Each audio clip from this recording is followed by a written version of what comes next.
শোকের ছায়া বাংলা টেলিভিশনে।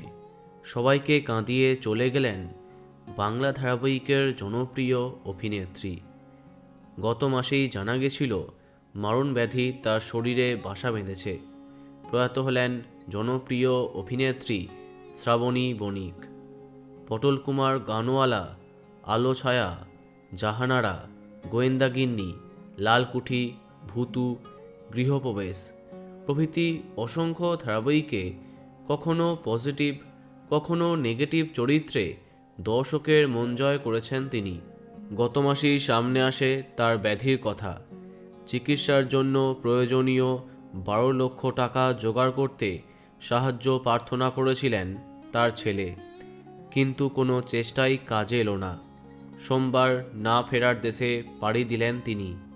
বহুদিন ধরেই ফুসফুসের অ্যাডেনোকার্সিনোভা অর্থাৎ ফুসফুস ক্যান্সার এবং মেটাস্টেসিসে ভুগছিলেন তিনি। এদিন সকাল 9টার দিকে প্রয়াত হলেন জনপ্রিয় অভিনেত্রী শ্রাবণী বণিক। বাংলা টেলিভিশনে তার অবদান চিরকাল দর্শকের মনে থাকবে। এদিন তার মৃত্যুর খবর শুনে কান্নায় ভেঙে পড়েছেন তার সহকারীরা। এদিন তার প্রয়াণে শোক জ্ঞাপন করেছেন সোহন বন্দ্যোপাধ্যায় থেকে কন্যাকুমারী মুখার্জি সকলেই। বন্ধুরা, ভিডিওটি এইটুকুই। বাংলা বিনোদনের অন্যান্য খবর পেতে সাবস্ক্রাইব কারেন্ট পজ। ধন্যবাদ।